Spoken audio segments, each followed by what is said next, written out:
I've got to manage myself. I've got to manage my mind. The task is not easy, but to high heights I climb. I'm determined to succeed, so no excuses, please. If you don't want success in life, then don't hinder me.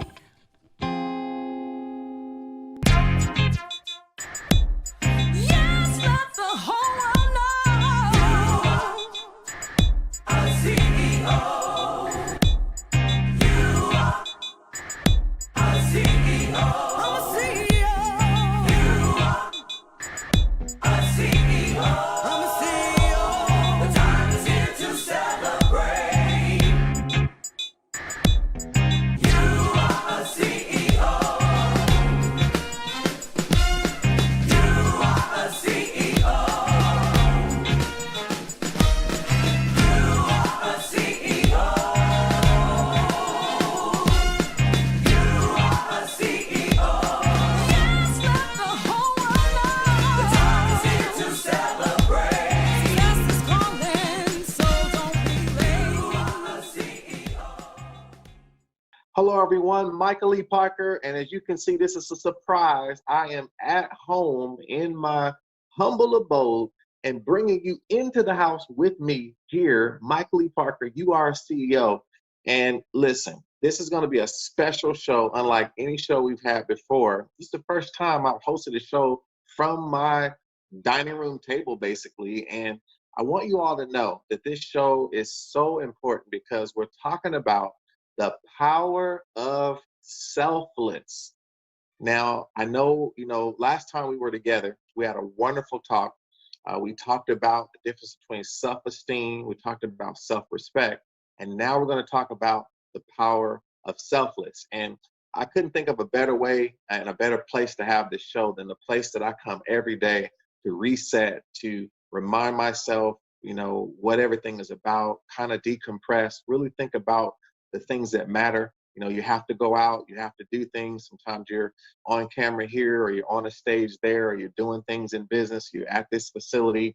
Sometimes when you come home, you really think about yourself. You think about where you are, you think about what matters. And, again, I know a lot of us have been at home, more, due to the pandemic. So we've had a lot of time to think about ourselves, and that can be good or bad. We're going to talk a little bit about that tonight, but I hope everyone out there is staying safe with all the things that are growing with the pandemic. And speaking of which, I want y'all to see here that, make sure you go to the store. We got a lot of new masks, URCL masks. You can see here, we'll put this one on here. But we got a lot of new masks, some women colors too, that women might like more. And so make sure you go out and check out shop.urcl.com and check out what's happening there. You see I got my uplift shirt on. We want to stay uplifted as well. But there's so much that comes to my mind when we talk about selfless. And I just want to tell you a little bit about that before I bring back another wonderful power guest. And we're going to have a power discussion. And I want to first, though, just get you thinking about selfless. When you think about anything that has less of something, normally you think that it's not as strong, it's not as powerful, it's not as weighty, right? So when something, you put less on the end of it. But when you think about selfless, it's actually like something that is increasing you in a good way. And so less means more in this regard. When we think about how to become less of self, we end up finding out how to really be in service to others and how to work with others to accomplish many, many great things. And so, we're going to kind of break this down and build it back up again, because there's so many things that we can talk about when we think about the power of selfless. And so we're going to approach this, maybe talk about it a little bit from a personal level, and talk about it a little bit even from a business level. But I want all of you to just get ready for this discussion and think about, self. What does self mean to you? What we talked about, self-respect and self-esteem last week.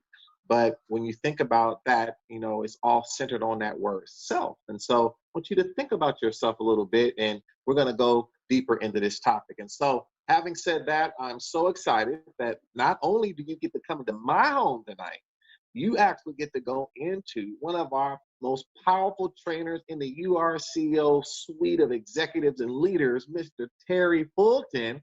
And we're going to have a conversation here. And so I want to welcome him in now. So, Terry Fulton, come on in. Welcome to tonight's show. Thank you for having me, sir. Good to see you again. It's good to see you. Now, we had such a great show last week. I mean, the people were crying out. Like, we want some more of this heartfelt discussion. We want some more of this deep insight. And so I'm glad that you have let us into your home as well. It's good to see you there, cozy at home. Yeah, nice, cozy. Got the temperature just right. Feeling pretty good. Feeling pretty good. All right. Well, you sounded like you want some self-relaxation the way you said that. Yeah, well, Terry, we think about the power of selfless. Now, I know as you as someone who really teaches and embraces a lot of the concepts and principles around URCO, you know how important it is to deal with self, to really implement the principles of URCO. When we think about self, or let me put it more directed at you, when you think about self, that word self, give us a little foundation of the power and how involved is this word self in the things that we do. Really important what you're saying, and I'll come from this angle. As you know, I in the month of October we launched You versus You 2.0, and one thing that I did is I went through the 30-day challenge for the first time as a customer, like as anybody else would. And I really tried to remove my mind from being familiar with the content and to just consume it and really think about it from that self perspective. And if you go back and if you listen to a lot of the video journals that I did with Charlene, I kept reiterating what impacted me the most is this concept of self. I mean, it really stuck its head up more in that experience than it ever has in my life. And when I guess what impacted me the most is it's so important to understand the concept of self because that's where the power is. And if you don't understand that, then you could become powerless because you give that to something or someone else. And so it's really interesting what you're saying. It's almost like you have to become more of self in terms of awareness to even qualify to become selfless. Right. And it just really, I saw self in a totally different way in terms of when you look at there's a positive impact of self and a negative impact of self, right? You can have self-respect like we were talking about. You can have self-empowerment. You can have self-motivation, but you can also self-destruct. Yeah. You know what I mean? You can also self-neglect. There are different things that you can do that's not very good for yourself. And so I really started to see the dynamic there. But more importantly, the power resides in self. And whatever I feed, that's what self becomes. And so what less of self do I need to be when we're talking about selfless is what comes to my mind.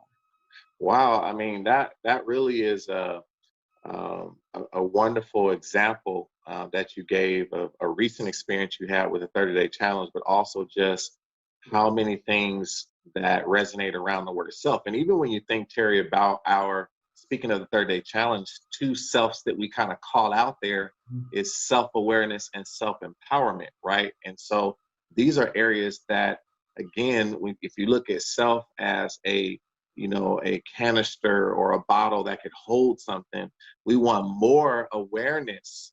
Constantly, we want more awareness and we want more power, self-empowerment to be able to generate power from within. And so I want myself to actually be stronger, bigger, wider, larger in understanding and in the generation of power and an awareness of why I think like I do, why I do what I do, so that I can really be in control of what I do to help myself be more successful. But ironically, it's almost as if there's this kind of yin and yang type of situation where I have to be able to empty out to put more in. I've got to subtract to be able to add. So for me to become self-aware, I got to be willing to give up self-ignorance. For me to be self-empowered, I got to be willing to give up some insecurities. And so it seems like there's this seesaw relationship between the two. It's almost like, I know you love to talk about priorities and how much can go into the jar, right? And how if you don't, make room for things, if you don't make room for, these other things, it's really hard. And so this concept of self is really interesting because it seems to be a subtraction side and an addition side that have to work together. Yeah, it brings a layer to the you versus you battle, because you can easily say self versus self. Yeah, So it really starts to identify, you know, the real power lies within self, because self is what makes the decision.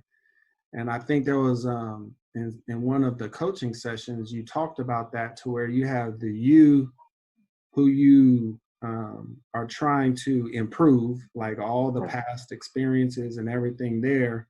Here's the you that you want to be, but that thing that's in the middle that makes the decision of what you they're going to listen to is self.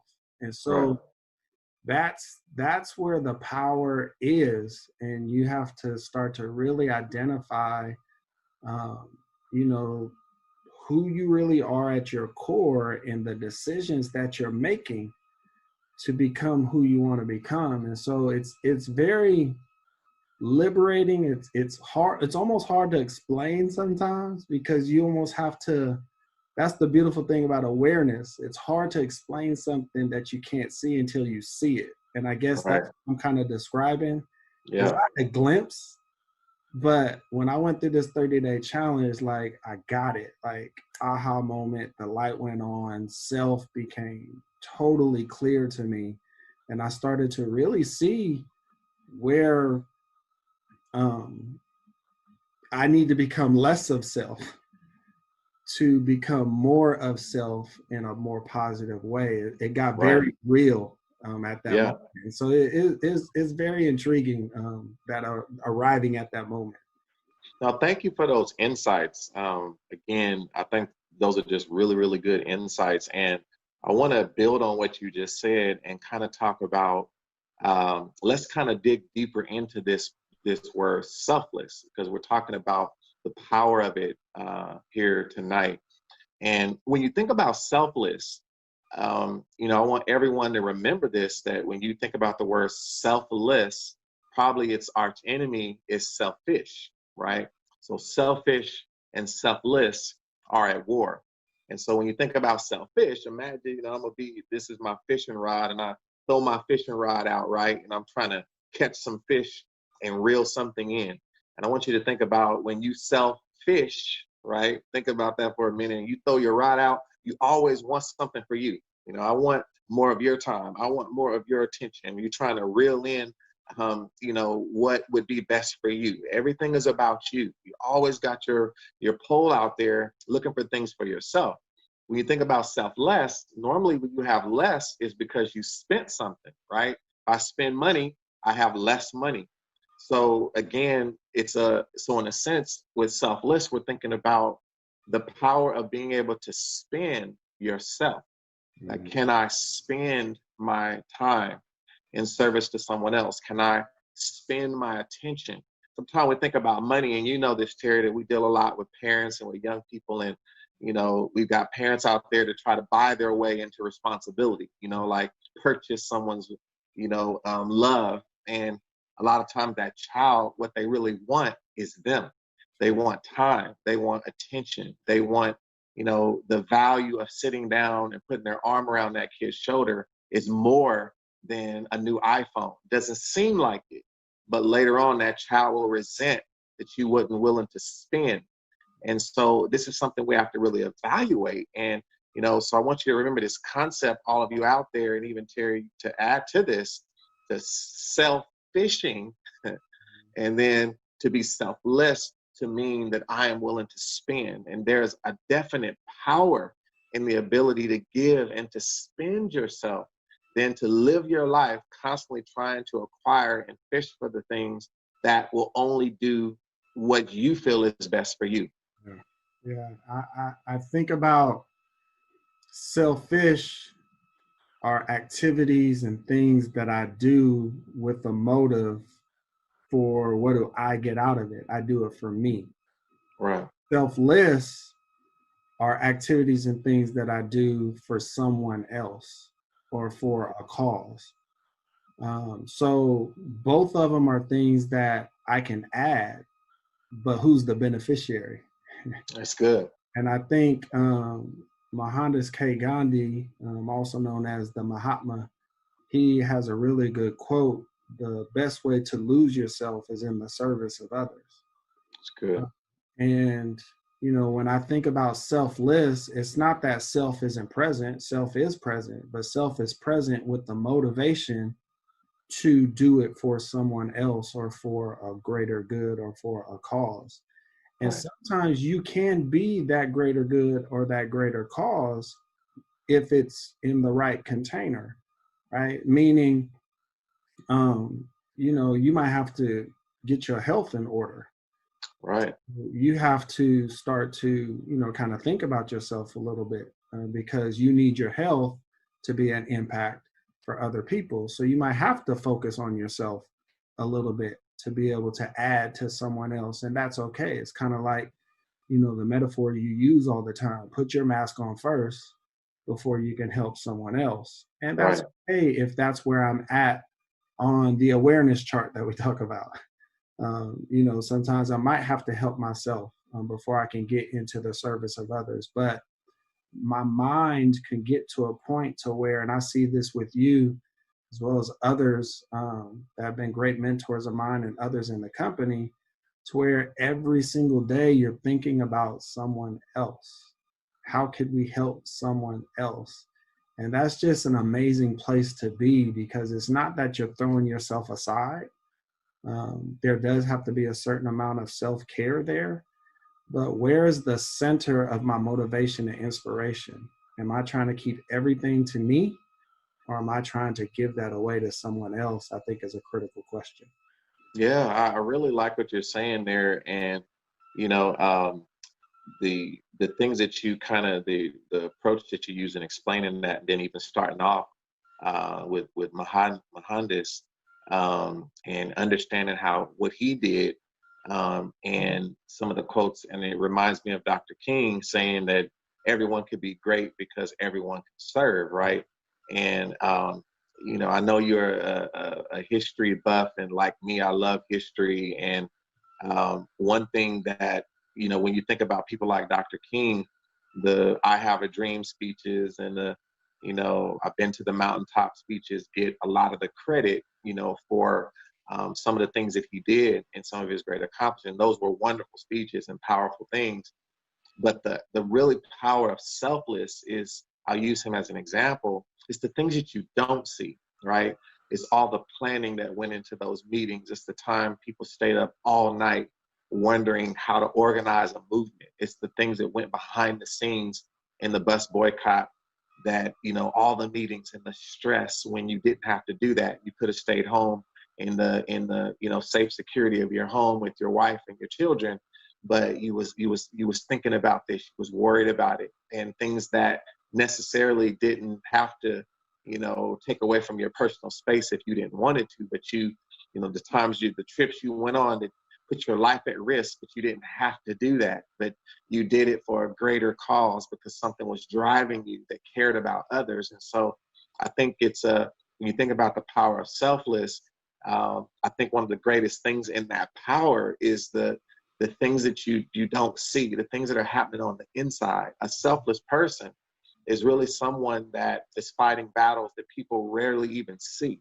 It comes out in the aftermath of what happened, and the all the things that you can see when the cameras are on. But it's the internal conflicts that took place before those things ever were seen by anyone else is where the power of selflessness came about. And because that came from that genuine place, is able to create something that really moves people and causes a reaction. And sometimes that reaction doesn't come until after people are gone, and it still has a power, right? In fact, sometimes that power is even greater after people are gone. What do you say to that when you think about this power and sometimes the unseen, invisible conflicts and efforts that happen in the heart of someone who truly is selfless? I think I think that's a big mouthful because I think this whole you versus you, or that layer I was talking about that I've arrived at self versus self, a lot of those battles are internal. They're on your bed at night when everybody's asleep. Um, they're in your office when your door and blinds are closed and nobody's watching. Uh, Right. they arrive at your lowest point, um, in terms of embarrassment and fears and insecurities, and trying to claw your way out of that, mistakes you might have made, weaknesses, and I think about, those battlefields, those trenches. And it's Mhm. almost like trench warfare during World War One. It's like trench by trench. Sometimes it's a slow process to be able to maneuver and outflank those Yeah. enemies we talk about. Right. You got to keep clawing away at it, because you can even be selfish. You can have a selfish motive while you're doing selfless acts, Hmm. which is That's really right. fascinating, right? So I have to get to those. You hear me talk about those places of silence. They're pure places. It's different than peace to me in my mind.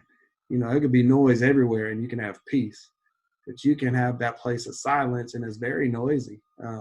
Right. So, but to get to those places of silence to where you have to have those internal battles that you're talking about, those conversations, even some internal arguments and places of vulnerability.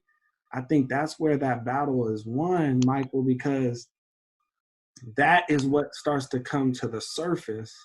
And now, because somebody has been participating in those types of personal battles, when they arrive at a place of selflessness, is so pure. And I think that's really why it's impactful, because now they're doing it from a true place of selflessness. They've Right. spent themselves to earn that impact that they have on people. So that's kind of like the Yeah. internal struggle I hear you describing.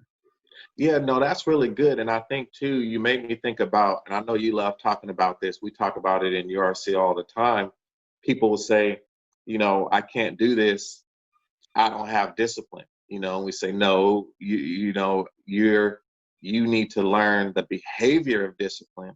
And that's the reason that anyone can become disciplined if they're willing to change their behavior. You can't say, I can't do this. Right. It's kind of an interesting dynamic when you think about selfless, because there's an act of selflessness. And like you said, sometimes it can even have a selfish motive behind it. And it might look selfless until you really dig into the reasoning and the motive. It's almost like, and we know with Abraham Lincoln, and it's great what happened with the Emancipation Proclamation, but we know there was a motive behind that, Sure. to win the war. But we know it's good, but there's so many things like that where there were motives behind what someone did. Sure. And so it's an interesting discussion about an act of selfless versus becoming selfless, a Mhm. journey of arriving at a state of selfless where I'm trying to become a more selfless person. And whatever condition I find myself in, that's the way I'll show up in whatever comes in my life. You Sure. know, I'm dealing with something at home with my wife. I'm dealing with something with my family. I'm dealing with something in business. I'm dealing with something with a friend. I'm dealing with something with, helping someone, that's difficult to work with. But because I've arrived at a certain state, now it applies to everything versus an act. I could do it for many different reasons. And so I think there's a distinction there between becoming a selfless person and an act of selflessness. Yeah, I agree. I agree. And I think, when you talk about self ignorance, fear, insecurities, and mediocrity, and those enemies there, you know, I mean, it's really interesting because they show up in what you're talking about. You know, and I can do something from a place of insecurity, but it looks like on the surface that it was for the right reason. But I really did it because I'm trying to prove my worth, Right. my insecurities, or I'm trying to prove my value because of my Right. insecurities. I really didn't do it for y'all. I Right. really did it for me because I have these issues that I'm dealing with, right? And I feel like you all might validate me if I do it. I'm looking for Exactly. that validation. Yeah. Exactly. You know what I mean? Versus, and that's okay, right? That's okay if you're trying to go through a process and you're trying, I think doing selfless acts is okay if the end game, you understand the you that you're trying to become. Keep doing that, but don't stop those quiet battles that you brought up. When nobody's looking, be honest with yourself, and you got to start to overcome at that deep level. You got to start to deal with the issues at that deep level, to where now those selfless acts, even people who see you doing something is going to feel and receive it differently, because you literally are changing from the inside out. And I think that's where the true impact of selflessness comes from. Yeah. No, that's really, really good. And I think, you know, one thing that's kind of interesting about this, and we talked about selfless on many different areas, and I love what you talked about, those intimate times with yourself where the decision will be made within. Are you going to be more selfless or selfish? It's like situational, situation by situation, issue by issue. I'm evaluating, you know, who I want to be and what I want to do. Um, but ironically, you know, even in business, and this is a great example, Terry, of how a selfless act also can have power, even if the motive is different. So, even in business, businesses who understand that this is really about finding out what a customer wants and doing what they want. So, if you can find out what a customer wants and give them what they value, everything in marketing, everything in business must be centered around the message and the psychology of the person who's willing to buy from you. And so if you go into the business world thinking about yourself, you know, as an entrepreneur, like I'm doing this because I've always wanted to do this, and like the customer don't care, like that's good for you, but I'm not buying it, you know, unless it's something that I want, I'm not buying it. So even in business, you have to package things outside of yourself. You have to think about, what do they want? What do they want to hear? What is a service they want and need? What is something that they will purchase because of something that they need? So it's really business itself is very selfless in it regard to that you cannot build a product or provide a service centered on yourself, or you'll go out of business. You have to think about what they want. But there's a clear motive there, right? And the motive is to make money and to be successful in business, but it still works. So I'm just saying again, the power of selfless, I mean, it's even powerful in business, because the people who have made the most money are the people who found out what people wanted and got their mind off themselves and focused on giving the people what they wanted. Yeah. There's a lot there. It still comes down to whether it's a personal level or a business level. It's like you said, like we have to be able to remove that negative energy out of the way for the benefit of someone else. And in this case, in the case of business, if I'm a really good business person, then it makes a lot of sense to give the customer what they're willing to pay for. And Right. in the end, I end up benefiting because they're paying me money for it. Right. Right? And so, but you know, if there are other things that you would like to accomplish, then sometimes there's also a longer maybe journey that you have to take, a means to an end, right? And so you may have to do something that you wouldn't normally want to do to benefit someone else, to be able to shift, you know, maybe a focus for later on for bigger and greater things. And so being willing to do that, being able to compromise, being able to listen. I guess I'm kind of thinking about certain characteristics or attributes of a selfless Yeah. individual, being able to listen, compromise, being able to set aside your personal goals for the goals of the greater good, to be able to give somebody what they want versus trying to, force them to get something that you want. All of these things are critical in terms of being selfless, and they show up, like you said, situation by situation. My mind keeps seeing the levels of awareness chart. Like, I could be selfish in this area of my life, but I could be selfless in this area of my life, and I Right. up and down the chart. The goal, though, would be to become a selfless minded individual. So Yes. what situation happens, I have the mindset of selflessness, and I can adapt and show up in any given environment. Very good. No, I really appreciate the way you put that, and being selfless minded. That's really, really good. And I thought this was just a wonderful discussion. I really appreciate being able to have another intimate discussion about something so important as being selfless. And so, I really want to encourage everyone out there, all of our CEOs out there, make sure that you put this in your bag, add this to your arsenal. This is a weapon, and it's a powerful weapon.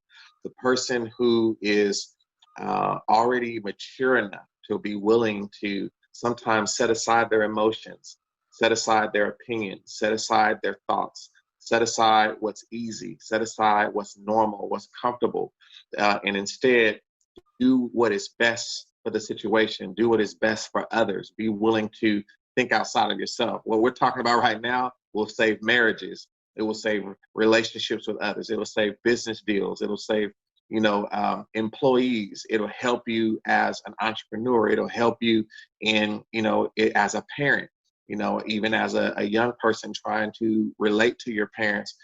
This power, the reason that's why I call it the power of selfless, is that it literally has the power to transform people, to transform situations, to transform relationships. And so the person who is willing to be more selfless really holds the power. They really are the one in control, because that selflessness will begin to dictate what happens next. The person who is more empty is the one that can be filled more. And that's why we have to be willing to incorporate this as a executive tool in terms of us being the CEO of our life. And so I want everyone out there to take that to heart. Now, before I introduce the next show, Terry, I want to give you a chance just to say any last remarks you want to say that come from your heart. No, I agree with you. And one thing I love about this company and things that you have instilled into the culture of not just the company, but into all of our products, is to think about others before you think about yourself. It's still a mindset. Being the CEO of your life is not selfish. Being the CEO, actually, when you're a CEO, that's one of the most selfless positions you can take, because you have to think about everything Right. that is dealing with the business. You can't think about yourself. That's what's wrong with all these real life CEOs nowadays, because they think about themselves. They think they're the Yeah. boss. But when we're thinking about the URCO philosophy and how you run the business of you, and understanding that to have the best opportunity at building the life that you want, you're going to always think about someone else before yourself. The only time we ask that you think about yourself first is when you can improve. Once the Right. improvement happens, it's no longer about me. Give that to someone else. And so if we can have that mindset, when we ask that question, how's your business running? We'll be able to answer it's running pretty good. Oh, that's really well said. Really well said. And so I hope everyone really got that. I mean, that was some really, really great wisdom that Terry shared there. And so I want all of you to take this with you. I know that this was a different format and we kind of mixed things up here tonight, but I hope all of you got so much out of this heartfelt fireside chat discussion, home to home, heart to heart. And I want you all to know, listen, I want everyone to incorporate these things into their life. And we're going to have something kind of special happen over the next 2 to 3 weeks. We're going to be having some surprise replays. So this is going to be played live, but we're going to go back into the archives. We haven't done no repeat, shows or anything where, you see and go back into the vault and see some of the things that we've learned together. We can all watch it together and comment and interact around the things that we can get out of it again. You'll be surprised that there's so much content we've given you at URCEO. And now, I know it's the holiday season. Many of you going to be eating and spending time at home. Can't do things like you used to because of COVID, but we can still enjoy some time with ourselves as well as with some of the people that we love. And so we're going to go back in the vault during these next couple of weeks. And so make sure you tune into these shows because we're going to watch them live together and be commenting and talking and kind of stirring things up. And so again, our next show is going to be a surprise replay. And we're going to watch that show together. We'll all interact. And so make sure that you do not miss our shows, as you know, at the normal time and day. And so again, I want to thank all of you for attending this show. From now until next week, make sure you get out there and let the whole world know that you are a CEO.